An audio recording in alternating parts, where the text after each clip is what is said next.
Hi there, this is Melanie Doane, and I'm about to make my Toronto mic'd debut. What up, Mike? Amazing. Toronto. VK on the beat. Check. I'm in Toronto, where you wanna get the city love. I'm from Toronto, where you wanna get the city love. I'm in Toronto, like we wanna get the city love. My city love me back for my city love. I'm in Toronto. Welcome to episode 1819 of Toronto Mic'd 1819.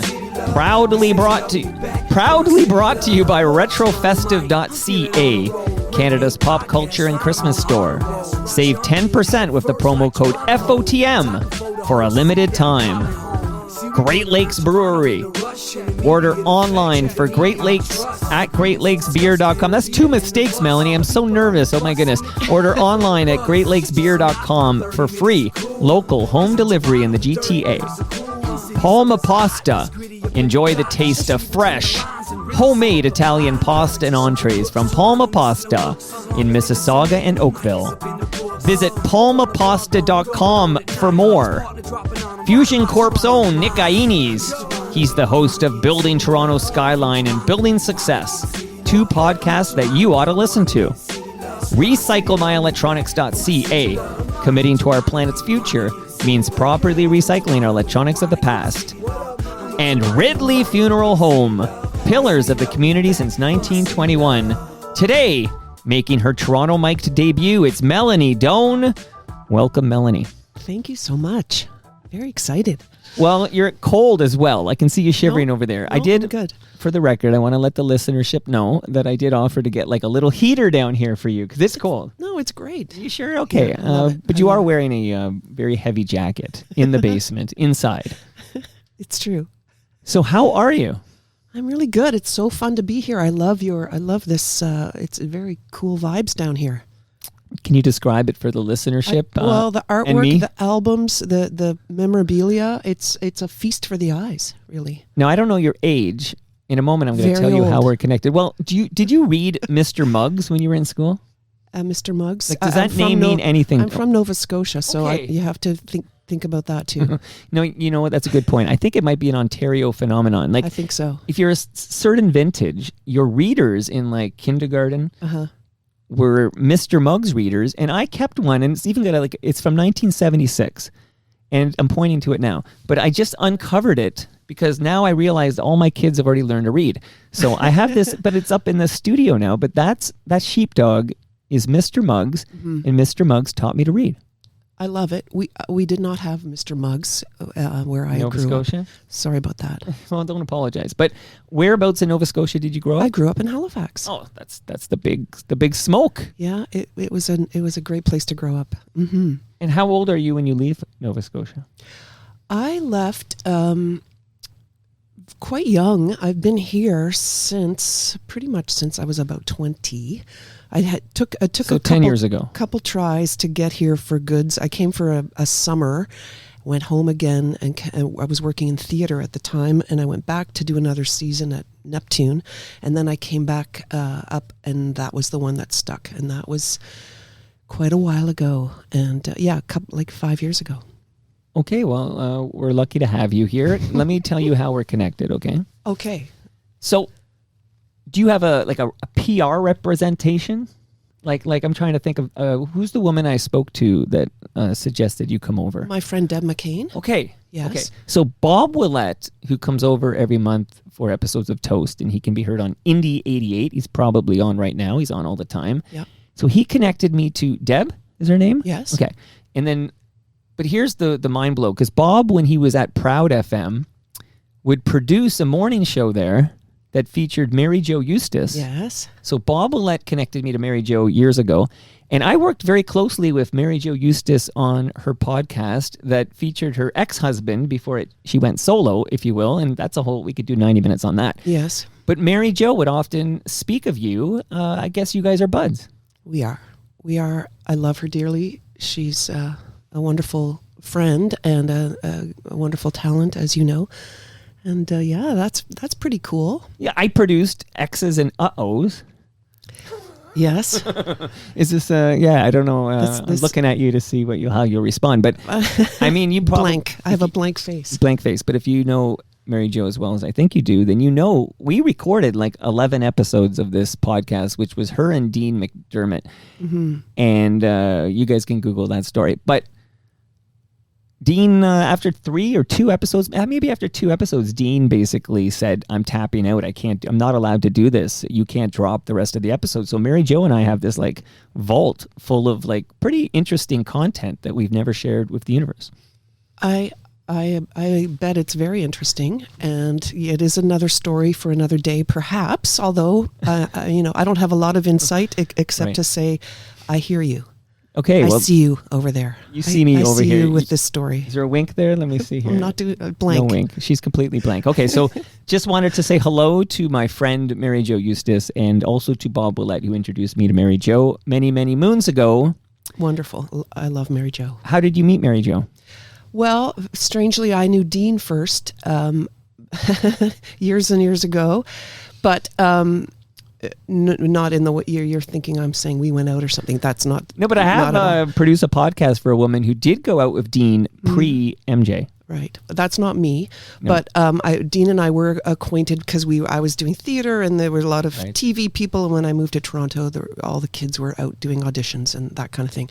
But Mary Jo and I met as songwriters. I don't know if you know about her songwriting prowess, but she is a wonderful musician and writer, and she used to perform quite a lot.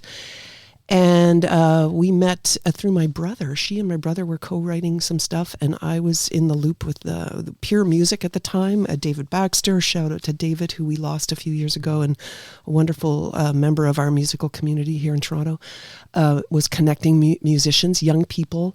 Anyway, that was how we met. Okay, and you became fast friends forevermore. Forevermore. Okay, shout out to MJ here, who I loved. I worked with her after Dean flaked out. We kept working together for quite a long time, and then MJ dumped me for Jan Arden. But still love MJ. Much love to her. She's listening at home. Okay, Manfred from Elephants and Stars wrote me to say, one of my first jobs was working for Melanie's manager. Melanie was always so nice and pleasant to deal with. 10 out of 10 person. Oh, 10 out of 10, Melanie. Manfred. Yeah, Wow, so Manfred. What a nice shout out and a nice memory. Wow. Not 9 out of 10, 10 out of 10. Oh. So no pressure, but I'm expecting 10 out of 10 in this episode of Toronto Mike. In the niceness department, I'm going to try to deliver. So Hazardous wrote me, that's the handle on Blue Sky. Anyways, Hazardous wrote, how much coffee does she drink? She's always so full of energy and it's infectious to the kids. Aw. So how much could you drink coffee? Not too much. I have one in the morning. How do you prepare the coffee? Like, would you have is it a drip thing? Is it because I do French press. I'm curious how people make their coffee in the morning. I do an Italian 1 cup up through the middle I guess it's technically percolating. I don't know what you call that. But it's delicious. Oh my God. It's so good. Okay, so I get this note, and there's another, we're going to expand on his next part here, but Hazardous sends me this. So I'm thinking maybe Melanie's a big coffee head or whatever. So I did secure for you, and you don't have to drink it now. You can bring it home with you if you want. Coffee head. But Great Lakes makes this hop pop with coffee. Okay, I'm holding it in my hand right now. I pulled this out of the fridge right now. So there's no alcohol in this. I just want to point that out. So because Great Lakes brews fresh craft beer, and they are sending you home with 4 cans of Great Lakes beer. But I'm just going to put this here. Obviously no pressure, but I'm just telling you, this is yours whether you drink it now or later. It's the coffee-infused hop pop. I'm intrigued. So gifts for you, Melanie, because I thought you What? might be into coffee there. Thank you. Well, I really do like coffee. I just have to keep it at bay.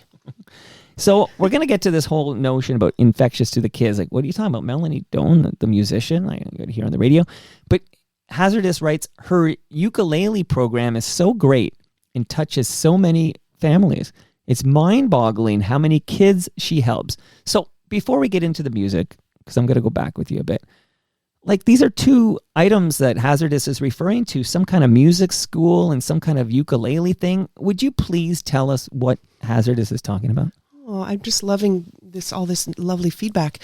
I've been running a music program here in the GTA for about 15 years, maybe a touch more than that, which I started to kind of serve my own kids. At first, I was volunteering at their school, and it kind of blew up from there. But the backstory and the deeper story is that it's a continuation of my father's work and his legacy as an educator right across Canada, predominantly in Halifax and in Nova Scotia, but then it really did spread throughout the country. And this is like the teeniest 1% of what my dad did for the kids of Canada, and particularly Halifax.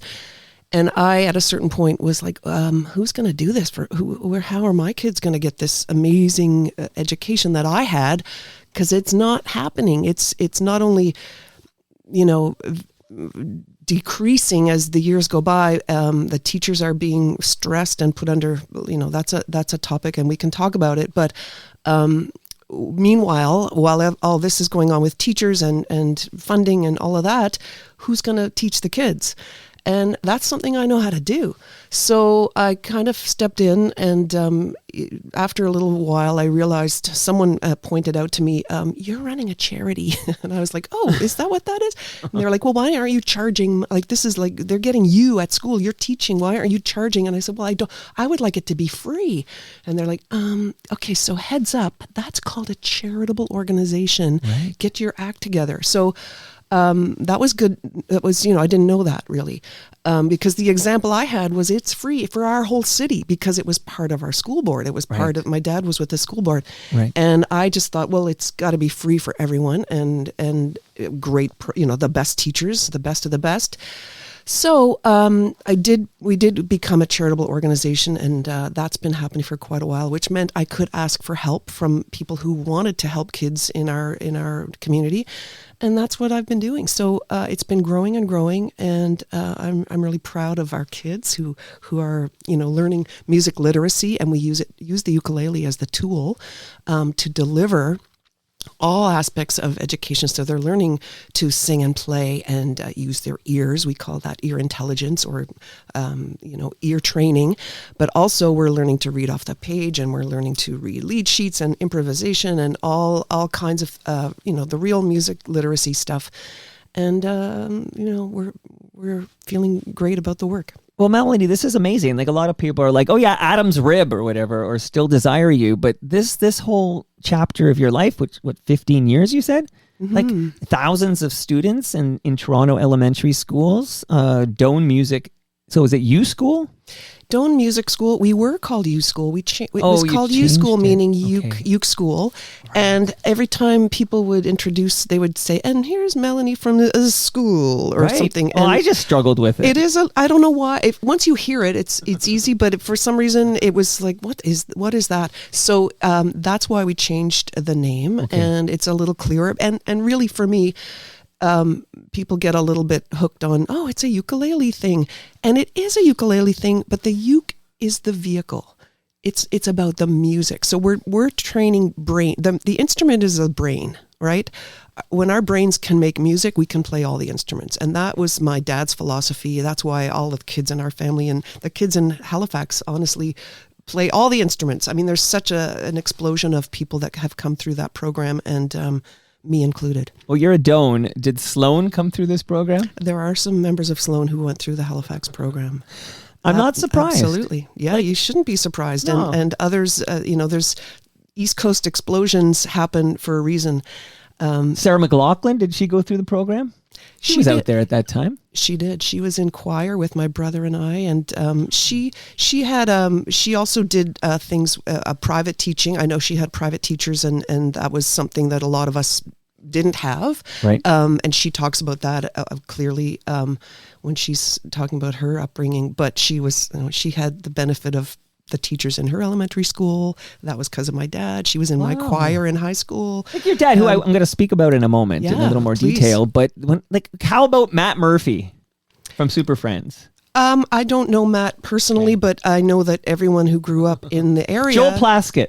Yeah, well, I have to ask them who their music teachers were, but I probably know them.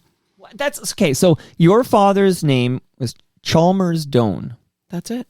First of all, with a name like Chalmers, maybe it's because I've watched so much Simpsons, I think of Superintendent Chalmers or whatever. But Chalmers Doane, to me, that's like a prestigious name. Like, you have to teach people with a name like that, I think. You better have your act together. Yeah, you better bring it. Chalmers Doane, like that's a lot to live up to there. So he had this ukulele classroom program going in Halifax, in Nova Scotia. And you were so inspired, you brought it here. I just think we should spend a few more minutes before we get into it.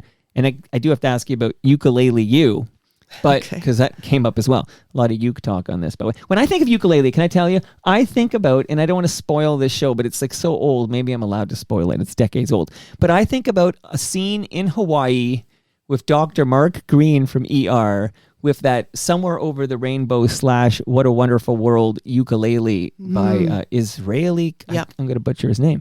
But that's what I think about when I think of ukuleles. That's a beautiful way to think of it. It's a beautiful scene. Yes. And when I hear that song in the wild, I think about Dr. Mark Green from ER. No spoilers here. I just think about the guy. Wow. Well, that's pretty deep. And the actor was in Revenge of the Nerds. Okay. Yeah, Anthony Edwards. And was in Top Gun. True. Oh, yeah, so many things. Yeah, talk to me, Goose. Okay, talk to me, Melanie, about your father, Chalmers Doane. Just a little more detail, because I want to tell the listenership he's an Order of Canada recipient. He is, and he's still with us today. He's still teaching. He's still gigging. He's wonderful. Still teaching. Yeah, he's doing well, and my mom too. But my dad, people think of him and the uke. The uke was such a new thing. No one had used it in the classroom, so that's why there was so much attention around it. But he plays everything, and the kids in Halifax were, I mean, I grew up playing violin in the string program, which was huge in the Halifax schools. And I was, we had a choir program, and you had band and strings, ukulele in grade 4, and then you had strings and band in grade 5, honor choirs. Every school had a dedicated music teacher, every school. And I mean a dedicated music specialist teacher, not just someone, maybe I play a little guitar. I'm talking about a music specialist. Right. There's a difference, and people maybe don't know that.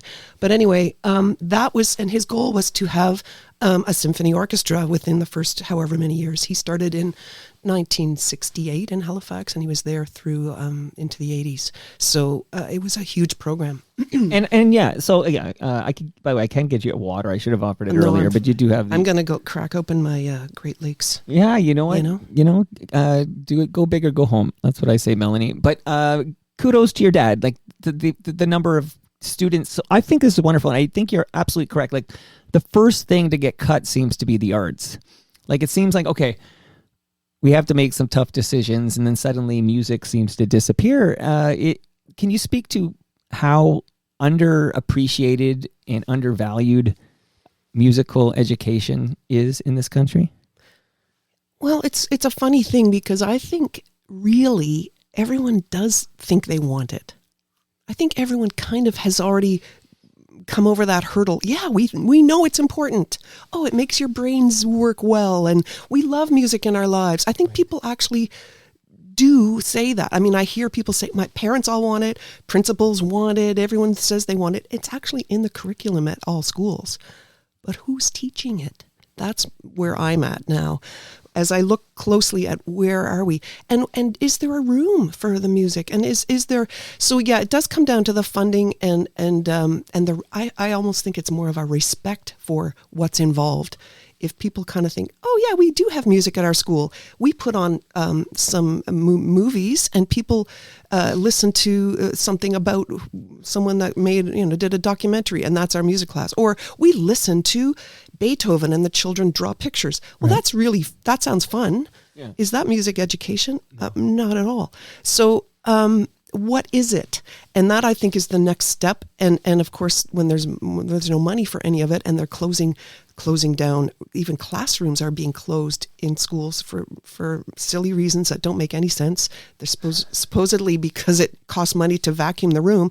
So then there's no room for the music. So the music teacher's running around with a cart, or they're in the foyer. I mean, we've been in a foyer, and there's been like, hey, I'm here with the delivery. Someone's walking through, and the kids are singing. I mean, it's the respect for what it is not there, and that is the next step. If people think they want it, well, then they have to show that they want it, and that goes for all of us as citizens to fight for the artists, our next generation of artists. So, Melanie, I mentioned the name Bob Willett. He pays me $5 every time I say his name, so I'm up to like $30 at this point. Nice. But Bob Willett, who visits here once a month for a sub-series of Toronto Mike we call Toast, his co-host, well, our co-host, because there's three of us. It's Bob Willett, myself, and a chap named Rob Pruce. Have you ever heard this name before? Rob Pruce. Yes, but help me out. He was the keyboardist for The Spoons, and then he was with Honeymoon Suite. Yes. But what he's been doing, well, he works now on he's working the music side of Mamma Mia in New York right now, actually. But he does something very similar to what you're doing in New York, where him and his wife, they go to schools and they teach music education. So I just think there's a lot of parallels between you and Rob. And when Rob heard you were coming on, he sent in this little note that says, Melanie's ukulele school playing on stage with Ron Sexsmith was magical. Is it? So I didn't ask him any follow-up questions, but Ron Sexsmith, who's also an FOTM like you, that means friend of Toronto Mike. We love Ron Sexsmith. So is it possible Rob Pruce joined Ron Sexsmith on stage at your ukulele school? Maybe? My students played with Ron a couple of weeks ago at Danforth Music Hall because we had also just released our song, our latest single. Our kids are so good that we make records, by the way. You can go find our Spotify. Well, what's the name of this? Like, if I searched it on Doane Music School, Spotify, or Doane Music School and Ron Sexsmith. But we have quite a few songs we've released over the years. We did the first one with Bare Naked Ladies. That was our first single quite a few years ago now. And then we did a tune with Jan Arden called Try a Little Kindness. And then we did a song with Molly Johnson just coming out of the pandemic. Wow. Ooh Child. And our most recent, and we made a beautiful video to go with it, which is a love letter to Toronto, by the way, and to the TTC and to kids and music. It's called Sunny. It's an old favorite that you'll recognize the tune, but it stars Ron. And we rented a streetcar and went through the streets of Toronto. And I want to mention that's it. Of course I know this jam. Now the dark days are gone, the bright days are here. My sunny one shines. Oh, I see. It's just a teaser here. Okay, I got That's a teaser, but people can find it. Absolutely. Cool.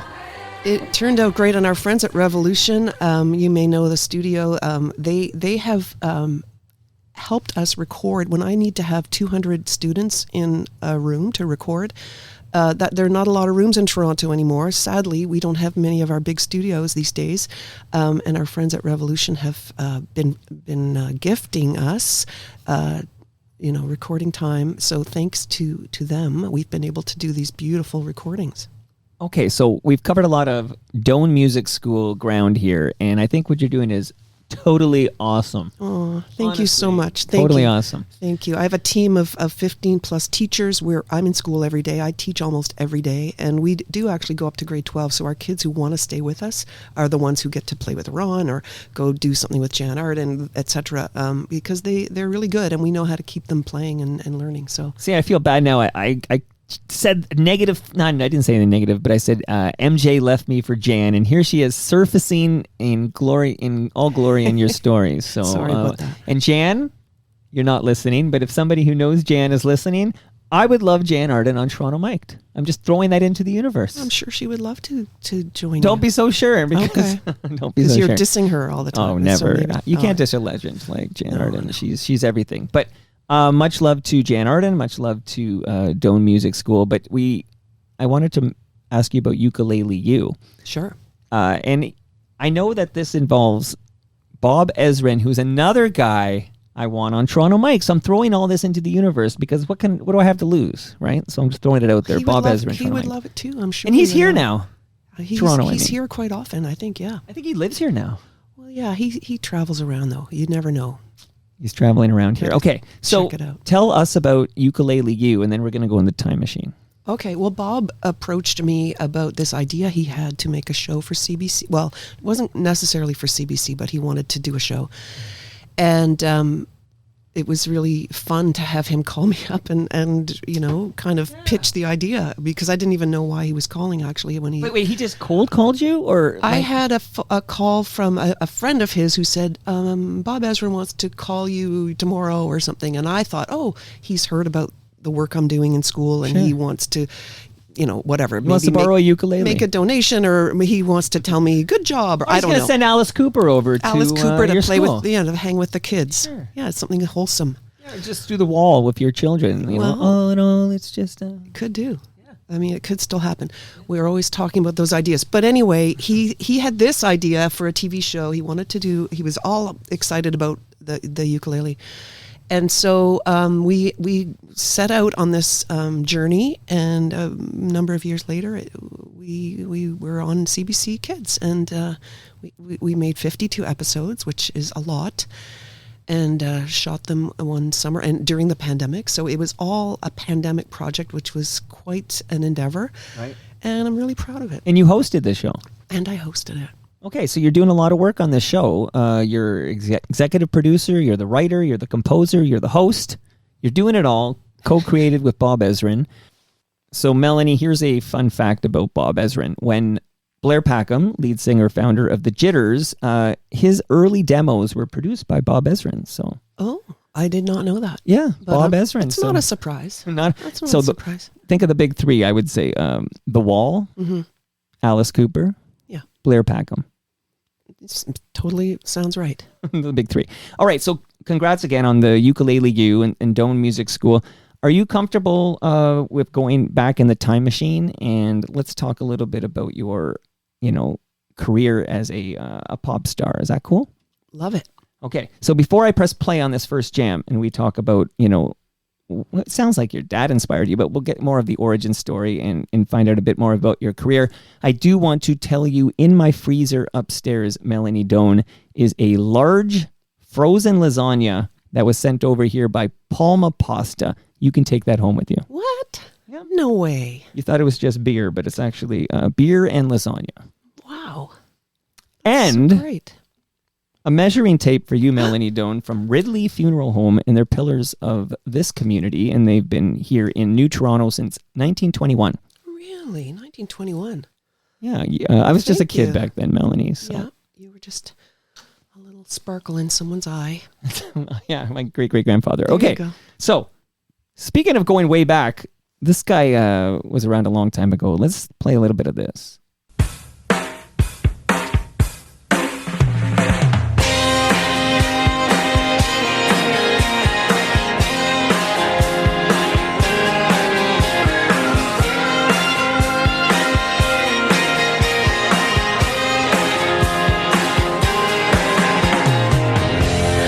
Once upon a time I was just a little bone. I was just a little tiny rib, and the rib cage was my home. Some days I wonder how it would feel to be my own person, to eat my own meals. I never had to make a plan, just be a little piece of a bigger man. And I don't rock my world, I was his biggest fan. No such thing as being a girl, he had the whole world in his hands. Okay, Melanie, we didn't go back to the very beginning, but this was your first hit. It was the first one that really opened some doors, for sure. So this is not your first album either. So No. can you take us back even further? Basically, give us a bit of the Melanie Doane origin story when it comes to your music career.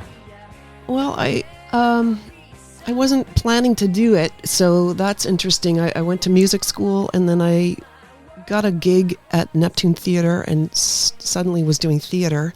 This is all in Halifax. So I did that for a few years and then moved to Toronto to continue, I thought, probably doing some of this acting and theatre, although I was a musician. I was a trained musician, but I had such a respect for musicians, having grown up around all the way we did grow up with people from all over the world coming to see my dad's program. And I just revered the musician. I just thought, well, I could never be a musician.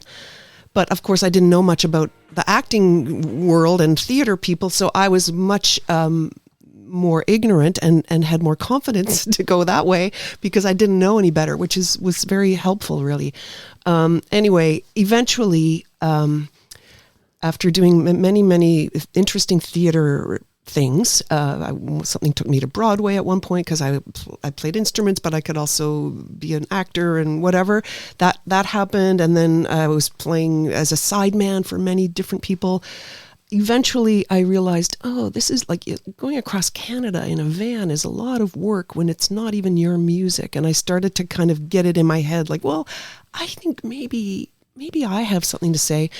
So that got me going. Having already worked for many years and really honed my professionalism, I was a real pro and a sideman, and I had a lot of experience, but then started to write. And then it sort of happened kind of quickly. I made an EP, I got signed, I made a record with Sony that did not have commercial success. Oh, Shakespearean Fish. Yes, that's right. Although we did... it did well, but it wasn't at that time. You needed to be selling 100,000 records. You needed a hit. You needed a hit, and you needed to be you didn't need a hit though, because in those days there was more development. You could develop, which is something that young artists don't get anymore. But anyway, that's another topic. I didn't have a hit. It was a low-key, beautiful album. I still love it, but I needed a hit. Anyway, luckily, I got another chance to make another album. I had learned a lot of lessons. I went to LA on a writing trip and connected with a producer who ended up being a very dear friend and writing partner, still a dear friend and writing partner, Rick Nair, and we wrote a slew of things that got things up over the top for me. So it's almost like you're Alanis Morissette and you found your Glenn Ballard out there. Let's collaborate. Let's call it that story. That's a good story too. Okay, so what did Rick add to the mix though that would take you from a talented musician to somebody who's going to get on top 40 radio? Do you know he cared about me, and he said, "Oh well, you know what you're doing." I hadn't had that validation before, and that's only. I don't want to say why exactly, but I hadn't been with a producer of his caliber up until that point. And a real producer can hear all the stuff and say, "Oh yeah, this is you know what you're doing. You're a writer. You can sing. You want to write string parts. You're going to make arrangements for. You play violin. Great. You can do all that." He was all about it and lifted me up versus someone who says, "Oh well, I always tinker with people's lyrics, or I always do this." And you're like, really? I don't think that's what, I'm pretty sure that isn't how it should be. I had been down the road with many different things, and this was just so many miles ahead of all of that. And that's, it's a long climb to get to those places where you're with the real deal people. And that's what he is. He was the real deal. Okay, so we just played Adam's Rib. Yeah, which is from the album you made with Rick, and top 40 hits. So I am curious. So are you living in LA at this time, or are you still based in Canada? I just went back and forth. I was in Toronto mostly. My husband at the time was doing a show in New York. We were kind of all over. He's a theater person, and so we had an interesting time of lots of travel and doing things like that, but mainly based out of Toronto. What radio stations in Toronto might have played Adam's Rib? I'm going to have trouble with that. Is it Chum FM? It wasn't at first. We came out with Adam's Rib with the idea to go to rock radio, and it went into a top 20 hit on rock radio. And we figured if we could get rock radio first, then if we came with the next bunch of singles, we would have it would cross over, which is what happened. So we aimed at rock radio, and it was the mix eventually was in there. Absolutely. But who would have been the rock radio at that Q107 time? was I think it must have been. I think it must have been, but who? I don't know. I'm trying to say. No, I mean, so 98, the stations playing rock in this market, new rock anyways, would have been 102.1 The Edge was playing new rock. And Q107 was still, I think, in 98 was still, if they haven't gone, eventually they go like greatest hits or whatever. I think they did add it, and I think the mix was out in front of everyone, although it wasn't particularly a rock station. We ended up in the top 20. But they would play, we just mentioned Alanis Morissette. Sure. Like Mix 99.9 would play a lot of You Ought to Know. Yeah. And it was Wayne Webster, who was a real champion. So He just retired. I know he did. And I was busy at a school doing a school concert and couldn't get over there to give him it. So congratulations to Wayne, who's That's a great always career. been a wonderful friend of mine. He came over for an episode and was great. But Good. what I learned very quickly is he's a soft-spoken man. Yeah. So it's like, oh, it's like I was gonna give him a couple of Red Bulls and see. But that's Wayne, and he's like a legend. So He sure is. congrats on your retirement, FOTM Wayne Webster. So when you're touring to support this album, and what's the name of this second album? What's the name of this album? Adam's Rib. Adams. That makes complete sense. Okay, so this is where you're touring with people like the aforementioned Jan Arden. Yeah, we did a long tour with Jan, which was so amazing. And we were on Lilith Fair 2 years in a row, which was amazing. Of course, I toured with Philosopher Kings many times, long tours with them. We were all on the same label, so that was a thing, Right. to collaborate that way. Or anyway, that's partly why it happened. You know who was just here 2 weeks ago? Alan Doyle was here. Oh well, You played yeah. with, yeah. Yeah, well, we did a 40 dates with Alan and the boys, which is a wonderful, wonderful memory and great times, as you can imagine. Well, they taught you how to party. I did not. The joke was that we opened for them. I was on the bus. I was really into knitting at the time, and Right. we had TV. TV on a bus was we had cable on the bus. This was a big deal. Yeah. And I remember it's like, oh, it's a Brady Bunch marathon. And I would be back on the bus having my dinner, Great Big Seas going on. The boys, my band would be like waiting to go out with everyone. Oh, that's funny. And I would get up at 9 and do radio or whatever, and I had to sing every night. I was very professional. No, you were very responsible. Well, I had come from theater. You don't do 8 shows a week by dicking around. Like, you just don't. And that kind of commitment to professionalism earns you a Juno Award for New Artist of the Year. Yeah, new quotes, new. But that's how it goes, and that's okay. I was very grateful, and what a fun thing to have a Juno. Well, again, I feel like now, forget Bob Willett. This is the Alanis Morissette episode, because she was like new artist with Jagged Little Pill. But of course, she wasn't a new artist. No. Like, she was a pop, No. And who cares? But you know what? That's what it takes sometimes. And if you're lucky enough to get the development to go through however many things you got to do. I mean, I got to tour Canada with other artists and then make an EP and make a whole album on a major label that didn't really break through. And I still got another chance to do another album. I mean, that's unheard of. Well, yeah, amazing. And I think I know this. Michael Sadler was just on the show, and he founded a band called Saga.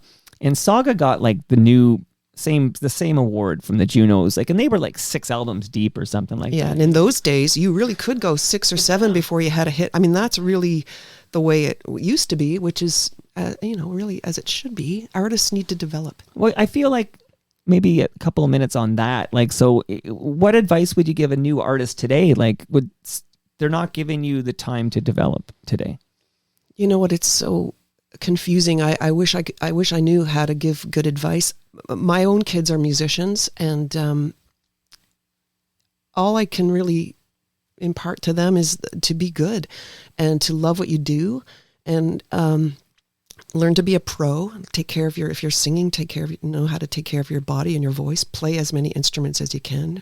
Be proficient, and write good stuff and get out there and I mean, it's really every week it's something. It's a new way of doing it. I don't know how to do it, but I know that if you're good, that is the main thing, and then you'll enjoy it. I mean, for me, it's a lifelong thing, and It's your passion. Why I work with kids in the first place is that it's not so much that I'm like, oh, I hope this kid will go on The Voice and make my school look like a great thing, like I taught them something. Who cares if someone's a soloist? I happen to turn out to be a soloist at times, but I was really brought up to enjoy music in our living room. We played music for entertainment, and so many people from our part of the world, the East Coast, used music as an entertainment. And it is it is the most entertaining thing ever. And if you can play and do that with your friends and family for your whole life, because even if your knees, go out, or your hips, as you're 90, you can still play music. It's forever. Like if you can do it, you have it forever. So whether you're gifting it to others as an artist or whether you're just enjoying it, like there's no downside. So I don't know as far as like, a career in music. I have no answers about that. I really couldn't tell you. It's such a different landscape, and the kids know better than me. I'm asking them how to do it. They can't ask me anything. But I be know good. so many. Yeah, be good is step one, but although not necessarily required at this point, but that's another conversation. But I do know several great Canadian musicians whose songs were all over the radio, and Much Music, of course. Shout out to Much Music, who have other jobs. Like it's like music is the side hustle. Right? Like, so there are like so many prominent artists and love. They have another job where they pay their mortgage or their rent or whatever. And then, they're also a musician that you will pay bucks to see. So where is your Juno today, Melanie? It's in my house. It's just in there.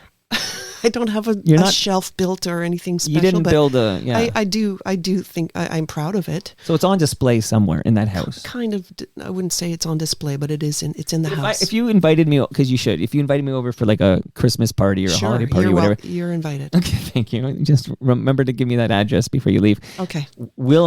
If I walk to go to the washroom and I'm walking the hallways of your estate, like, will I encounter this Juno? My mansion.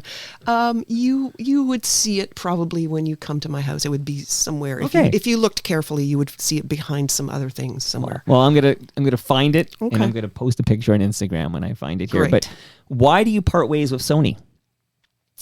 Well, that's a sort of an interesting story. At the time, they were very, very focused on an American domination. They had a big success with Celine Dion, and it was...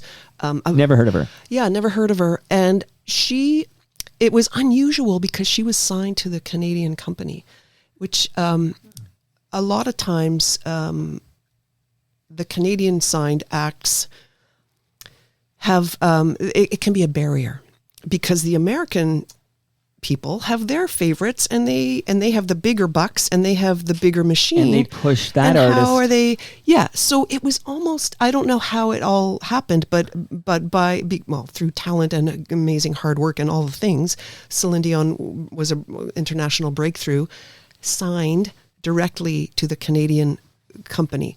Not a usual thing, Right?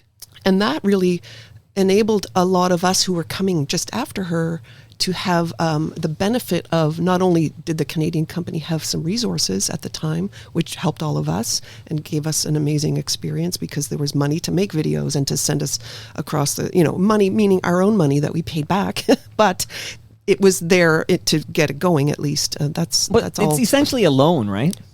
Correct. Like, this is, again, I've only done this 1,800 times or whatever, but I still think it's it's not a fun fact. It's a interesting fact to set people to learn that, because you always hear about, I got signed to a big label like Sony, big freaking label. You're no indie artist, Melanie. You're on Sony Music there.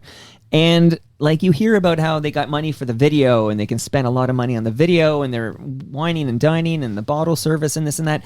But the little secret there that shouldn't be a secret, but is that, that gets billed to you. Like, you have to pay for that. Correct. Yeah, I don't think people understand that. I didn't understand it forever. Like, I just thought that was part of the deal to have you on the label. Yeah, well, and people do different deals, and these can be long conversations, and it can be frustrating to go back and look at crappy deals or all of that. But at the same time, if your label doesn't have any money to work with in the first place, they don't have a lot that they can push. They can't spend much of your money ahead of time and bill it back to you if they don't have any. So you can look at it many different ways. I kind of look at it as, wow, what a time where they were throwing the money around. It turns out I got billed back to me, but to have it in the first place and to put it into your career was an advantage, and a lot of us benefited from that. But they were also very focused on American releases. I did have an American release that was not really, I would call it not really a release. So it wasn't really in stores, and it did come out, and there were posters around New York City, and that was about, it was sort of a lip service kind of a thing. because I wasn't signed directly. So there's a lot of weird little things that happen. Geopolitics. Well, anyway, Sort of. that's long. It's long and boring. But at that moment, Sony, I then was told, well, I don't know about your next record if it's going to, we don't know if the Americans are going to get behind it. So we're not sure if we're going to do another one. And I had just won a Juno. We sold over 70,000 records, and I was kind of like, "Wow, this is a failure. This is a fail. Wow, like how could it have? Like I guess, Napster was a thing, so people were not as much selling 100,000 records or 300. It just wasn't happening quite as much. And as you know, nowadays it's quite different. But all of that was hitting at once, and so it was considered to be not a success. Okay, so where do you go from Sony then? I made an independent record, but then Warner picked it up, which was really fun and great. That was Steve Kane and Steve Cody and the gang over there. The Warner guys. The Warner guys, who were wonderful. And then I did a record, a couple of records totally independently, but I was still working with Rick Nair in LA. And I've been playing for all these years. I still play, and people may or may not know that, and that's fine because I play for because I love it. And I have a gig coming up in Toronto. Where's I your tell gig? You that? Of course. January 10th at Hughes Room. I think we're... I love Hughes Room, and I love Jane Harbury. Yes, of course you do. She's wonderful. And this happens to be a benefit for the school. So anyone who comes and buys a ticket is helping kids in the GTA to receive barrier-free programming. And we're running out of tickets, so get your tickets quick because there aren't many. But it's a small venue. But I'll be playing with my band, my longtime band. Mike Borkowski will be there. Mike has been playing with Saga, as you mentioned earlier, and he's played with everyone, Carol Pope and everybody. Right. My brother Creighton Doane, who you mentioned Honeymoon Suite. He was in Honeymoon Suite. Alana Miles has played with Kim Mitchell. He's going to be there. Also, I have with me Dennis Mohammed, who you may know from Estero or... Jesse Cook he played with for many years.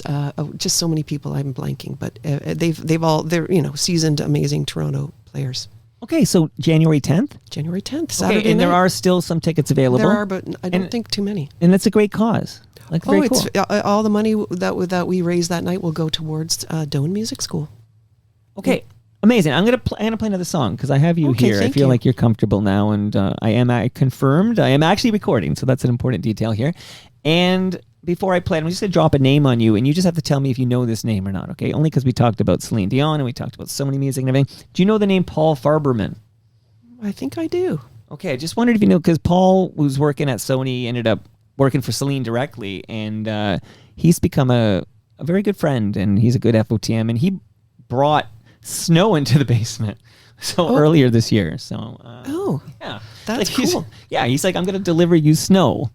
Like, hopefully not the snow we'll get soon here in Toronto, but amazing. And he did. Like, he's like, oh, here's snow, and he just sat down, and we had a pretty good chat about Informer and more. So I just wondered if you knew Paul Farberman. Yes, I believe I do, and I just haven't heard his name in a while. But hello to you, Paul. You know what you should say? That's a name I haven't heard in a long, long time. I'm not saying it. Here's a song I want to play for you.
another banger, Melanie. Come on, Still Desire You.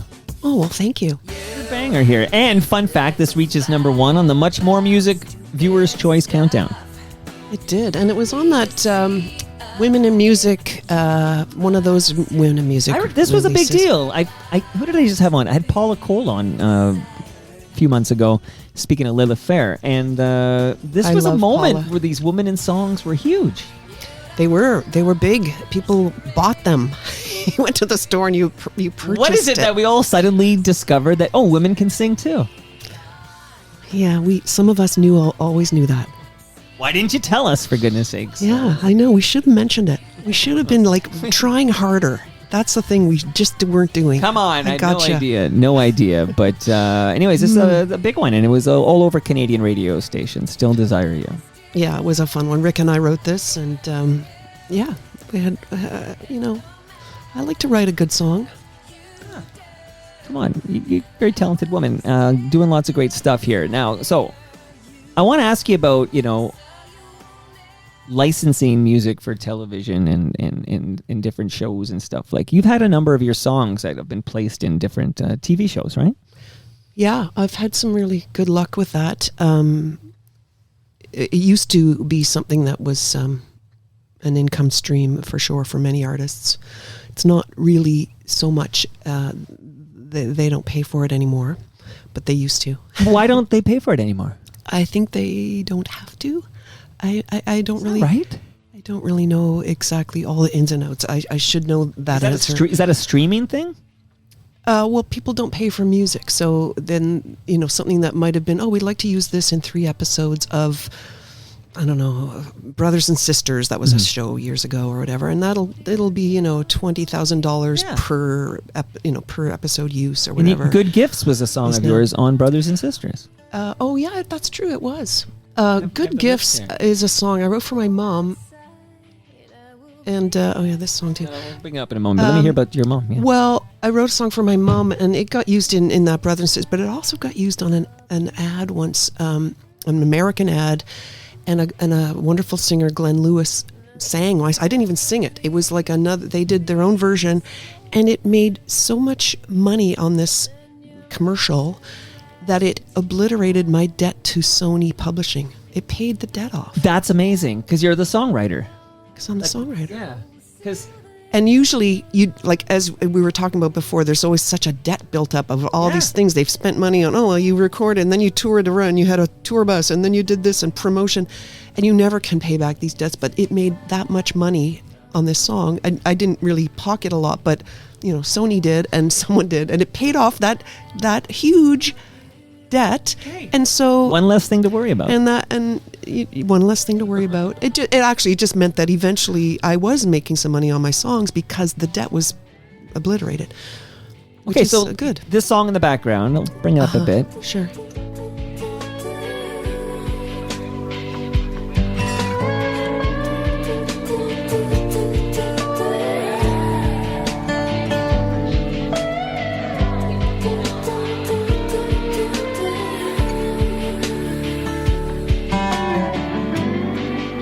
So maybe you're not as real as the others, but I choose you over all my past lovers.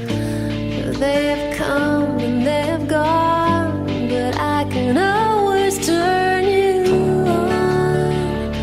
I can't take my eyes off you.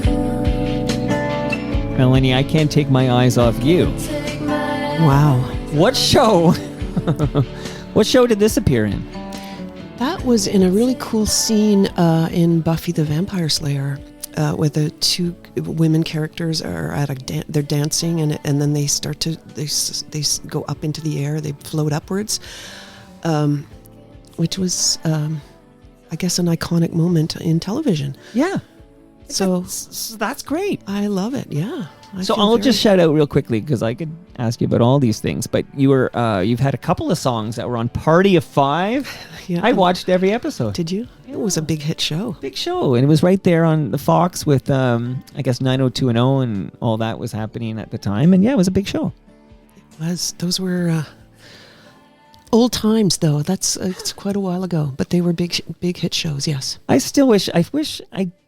know you don't have the specifics, but it seems to me like if Buffy was rebooted and it was on some streaming service, let's say it's on Netflix, okay? We'll make it up.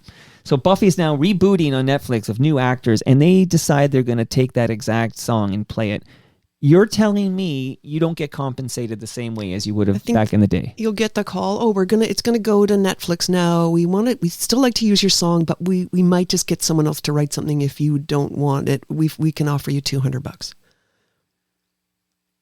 That's kind of the call you get. Well, you do know, of course you know, but that's bullshit. Oh yeah, it's not cool. You don't seem angry like I am. Because you're numb to it. Serenity now. Serenity now. That's from Seinfeld, right? Serenity. Do you remember Frank Costanza? He used to celebrate Festivus. Yes, I remember. And listeners, there will be a Festivus episode of Toronto Mike with Elvis, and that is December 23rd. So stay tuned for that. That's going to happen. Hey, I want to ask you, I have a couple more things here. I'm quite enjoying this, but I want to just let you know, Melanie, and let the listeners know that it's the holiday season. Okay, we got Hanukkah's going on. Christmas is coming. We're like 9 days away or something like that. Mm-hmm. And it's not too late to go to retrofestive.ca, which is like, Canada's Christmas store, also pop culture store. But they have a bricks and mortar outlet. You can visit them in person in Oakville. But if you go to retrofestive.ca and use the promo code FOTM, you can save 10%. So much love to retrofestive.ca. It's not too late to get your leg lamps and be all set for the holiday season. Also, here's a pro tip for you. I can only imagine you have a drawer, a closet full of like old cables, old electronics, old devices. Am I right, Melanie? Uh-huh. Yeah. It's perfect. You're reading the script perfectly there. Okay. If you go to recyclemyelectronics.ca and you put in your postal code, you can find out where to drop that off to be properly recycled so those chemicals do not end up in our landfill. Yeah, I do that in my neighborhood. Excellent. Yes. Okay, so thank you to recyclemyelectronics.ca. And last but not least, I just want to give some love to Nick Ienes, who visited here on Friday when you sponsored Toronto Mike. It also comes with an episode, and I had a great chat with Nick, and he has 2 podcasts you should listen to. Building Toronto Skyline and Building Success. So thank you to Fusion Corp's Nick Ienes for helping to fuel the real talk. Please tell me, Melanie, about Warhorse. I was in Warhorse. Okay, there you go. And that. Okay, but this was a Mervish production. It was a very big deal. You were in Warhorse. It was a beautiful show. That. Say it fast. I was in Warhorse. Or you were in. That's harder. Yeah. Okay. Go on, please. It was a beautiful production. They did a Toronto cast when they did a run in Toronto, which was about a year and a couple of months.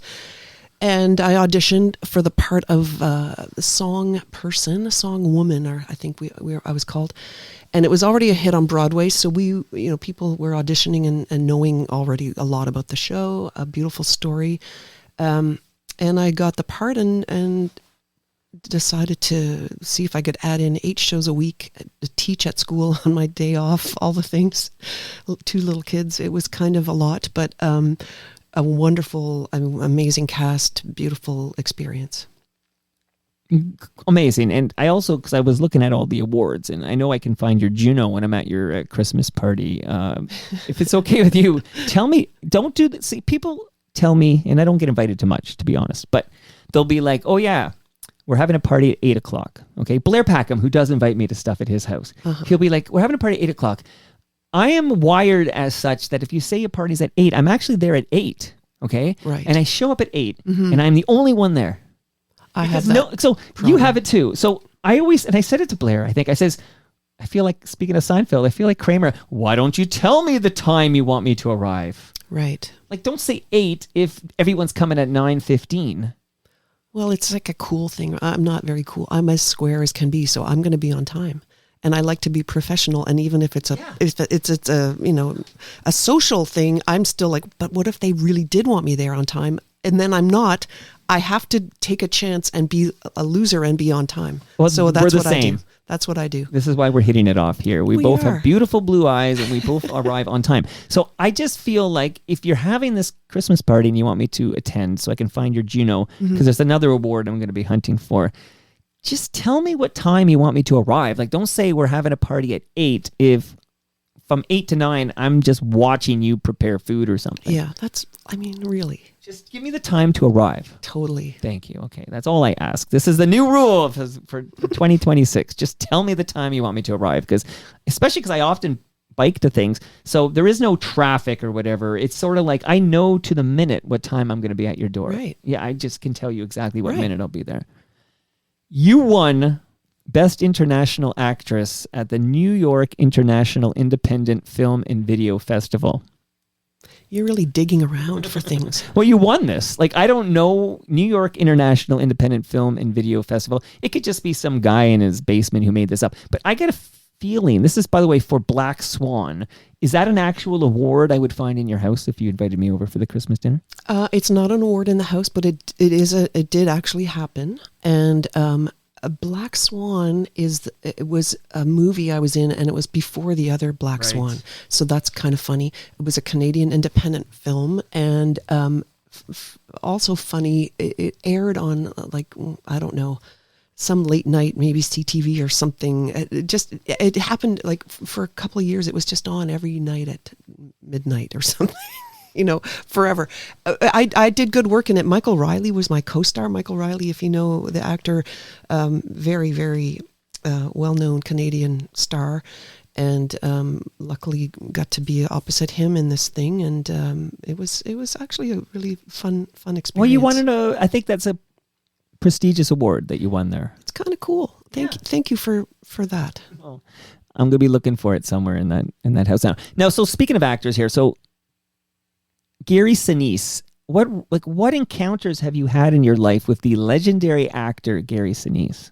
Quite a few. We're friends, and Lieutenant Dan and you are friends. We're friends. He was working in Canada at the time of Adam's Rib hoo-ha, and went and bought the record, saw the video on Much Music, went and bought the record, found out I was playing in Vancouver, and sent a note to say, we're having our cast party, come bring your band and come over after. I mean, I don't know. I don't travel in circles like that. So it was I was like, I don't know. No one, it said from Gary. No one had his name either. It was just like someone got mixed up. Right. Someone named Gary. I was like, but this is post Forrest Gump, because you're late 80s. Oh yeah, 90s, this is late like 90s. 2000 or something. I don't know what, but right around all that stuff. Okay. Maybe 99. I don't know. Around there. And so we went and they were finishing that movie Reindeer Games. Right. So it was Ben Affleck was there and Charlize Theron and Gary saying, I love your music. And it was so neat. It was really neat. And then later, I made a record and he became a partner in the record release, which was really fun. So that was the record that had Still Desire You on it. So we liked this record a lot. But then he also has a band, the Lieutenant Dan Band. I don't know if you know that. He does USO shows and travels all over the States, but goes to aircraft carriers and does a show and goes all over the world. And I went and played in his band for a little while. Like maybe for 1 year I would go and do that. One time he said, well, I need you to come this weekend. And I said, well, going across the border kind of sucks. And I don't have a visa. It's just a gig. Like it's a one-nighter. I don't know if I can do it. And he said, hang on, just let me, I'm going to send you something. And I got a letter from the Pentagon that said, yeah, Melanie Doane is going across the border for this date to play with Gary Sinise, blah, blah, blah, which I had never had a nice Pentagon letter like that at the time. So that was sort of, interesting. That's all very interesting here. So you've been wonderful. How was this experience for you, Melanie? This with you here at your studio? This last hour that we've spent together. Best. I'm loving it. I like to tell listeners how the cake gets baked, okay? So can I just disclose to listeners that 26 minutes into this chat, my laptop basically coughed up a hairball and said, I'm not recording anymore. Like, we literally had to stop. This is the second time in the history of Toronto Mic that happened, but this time I did recover it very quickly, unlike the Lauren Honickman incident of earlier this year. But what this tells me is this laptop, I believe, is nearing the end of its life. This is a sad time for any independent podcaster because these laptops are not cheap. So I'm just realizing that I'm looking at a future major expense. I'm in the same boat at my place. I was looking at refurbs. I'll send you a link. Send me a link here because I cannot afford to lose a minute of my conversation with Melanie Doane. And to be specific, it happened just so in the middle of the Blair Packham shout out when we were talking about Bob Ezrin is when this thing conked out, and then I caught it pretty quickly. But so when we pick it up with the Bob Ezrin Blair Packham connection, it's like a second session. But I was thinking with you how I wanted to close. I am a massive fan of Blue Rodeo. What do you think of Blue Rodeo? Love Blue Rodeo, and have some lovely stories and friendship moments with many of those players, particularly Jim and Greg, who have championed me over the years in different ways. But they're wonderful. Well, okay, I'm going to play a song of you and Jim actually great. Here in a moment. But I had scheduled to visit me yesterday, Michelle McAdory. And she came down with like a cold or a little flu or something. So we're going to reschedule it. She's been over before, but we're going to have her back on. I love Michelle McAdory. But the first time I discovered the wonder that is Michelle McAdory is the video for Try. Oh. She's the star. Right. Because she was dating Greg Keeler. About that. Yeah. Well, I always love just because she's awesome. But the I hope you'll play her song when they did that the tribute Neil Young album, and they did Aurora Borealis. Crash Vegas. Yeah. Yes. Okay. Right? So absolutely. So we will do that. And make sure you play that song because it's. I might cut you out introducing it as well, since I actually did record this. But so I discovered her Try, and then of course Crash Vegas and Inside Out and all that, fantastic. But I recently had Colin Cripps on the program, and Colin Cripps was in that band, and that was a wild chat.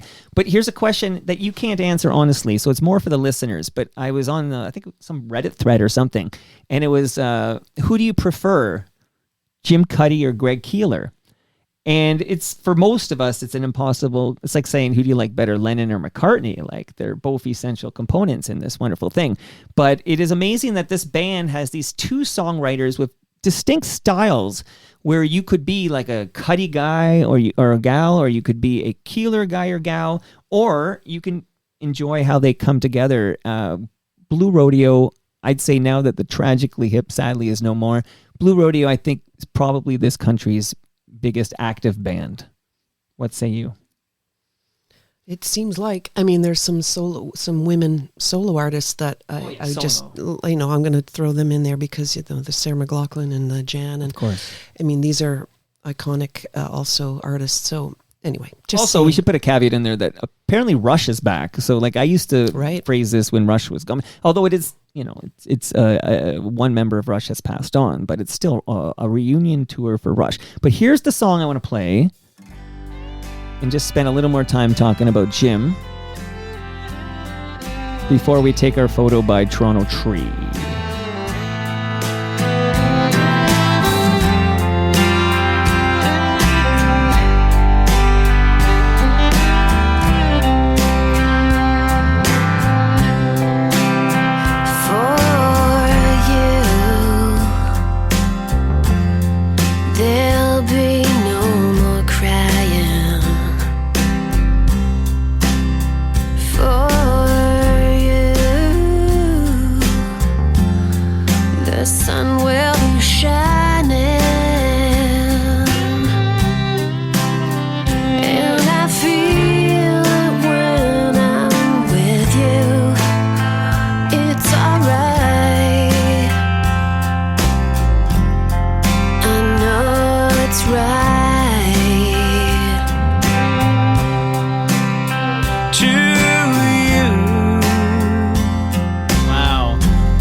the score.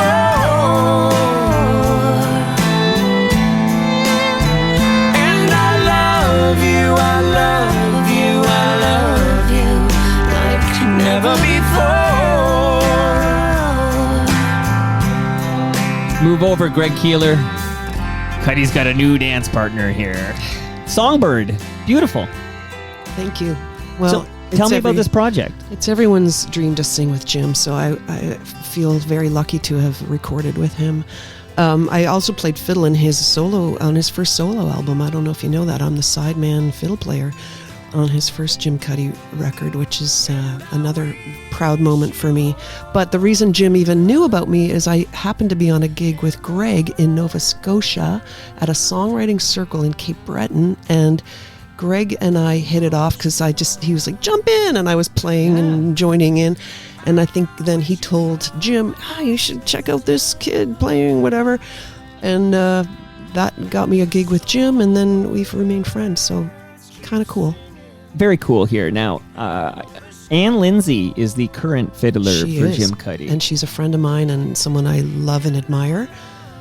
I have to check quickly here. I might be wearing an Ann Lindsay t-shirt right now. Are you? She was here earlier this year, and she gave me a t-shirt, and I wear it all the time. It's, Ann Lindsay. She's fantastic. She's wonderful. And so when Jim's first album came out, it was really an exciting thing, but it was the same moment that Adam's Rib came out, almost pretty much. And that same Junos, backstage at the Junos, I was walking out of the press room having just won a Juno, and Jim was walking in having just got his for that album, and we had a hug or whatever. Wow. And that was the timing. So it was not good timing. I couldn't really and then Anne was right in there and has been there ever since, which is amazing. And she and Jim, by the way, are big supporters of the work I do in the school. So I have to tell them a public thank you for all the they're right there to say we love what you're doing. Or Jim came to school last year and played at Uke Day with 700 kids and performed with us, and Anne shows up at the concerts. So these are good friends. No, it warms my heart to hear this. That's fantastic here. And Songbird, of course, is a Fleetwood Mac song. Yeah. And this album, we're going back a bit here, but 2007, is called 1,000 Nights. Oh, my daughter's calling from Montreal. Should I answer it? Yes, No, I'll get it later. But you can. All right, hold on. Let's see. Family first. I told you off the top I don't edit these things here. Yeah. Oh, it's okay. I already missed it. I'll call her back in like 5 minutes. But she's coming home soon. Yay. Because she's got like one more exam, I think, and then she's coming back for the holidays. I haven't seen her since. She was here for Thanksgiving, so that was the last time I saw her. long time. Oh, long time for my beautiful second-born Michelle. But yay. She's coming home. Okay, so very cool. A lot of great covers on this album, 1,000 Nights. Yeah, and it's for bedtime. It was created. I've got a mixture of originals and covers that I never done before. Covers, but it's for putting on when my kids were little.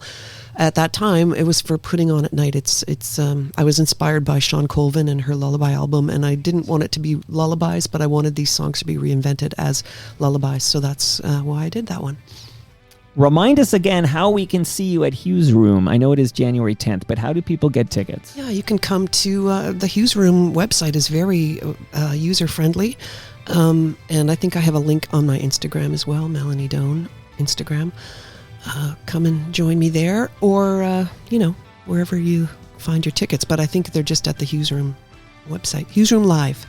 HughesRoomLive.com. And people should follow you on Instagram to get the latest and greatest from Melanie Doane. Great. When will you see Mary Jo Eustace next? Soon. Will I see her at your Christmas party? Yeah, at the Christmas. Don't forget to come. Oh, you can. I'm the one who's 7:05. I'll be there at 7:05 if you tell me 7:05. That's what time. Although it's actually worse than that, because I feel like I automatically build in to be somewhere 10 minutes early. So like That's what the I party's do. at 8. It's a real problem, and and yet I'm proud of it. See, right? I want to be proud of it, but to me it's really awful when you'll tell me it's a 7 o'clock party and I'm there at 6:50, and you have that look at the door, and you're like, oh, you're early. And it's like, not only am I 10 minutes early from the time you told me, but no one else is showing up for another hour. Yeah, but you have to walk the block. You have to walk around the block until the actual assigned time. You still are going to be the only one, but you can't come earlier than Bike that around time. the block. Now, it's funny you said that, because I thought you were going to tell me I have to walk around the home and look for that Juno Award. Well, you can help do some cleaning and look for the Juno Award. Does your ukulele have a name? You brought it, but... It's not got a name. I don't know. I'm not... Do you want to hold it for the photo by Toronto Tree? Yes. or- Yeah, we'll take it out for the There's photo. there's another song I quite like, and I've seen him perform it live even. Eddie Vedder's got a song I quite like that he plays on the ukulele. Yeah, he did a whole album. Yeah. Yeah, he's into it. Eddie Vedder should be at your school performing. Maybe Well, I'll make a few calls. If you wouldn't mind. I'm always looking for the next great collaboration. Of course, right now it's Ron Sexsmith, and go watch that video. If you Yeah. haven't seen us on the streetcar, it's Sunny. truly a love letter to So- the city. It's beautiful. I think that's beautiful. I think Ron Sexsmith is an angel from heaven.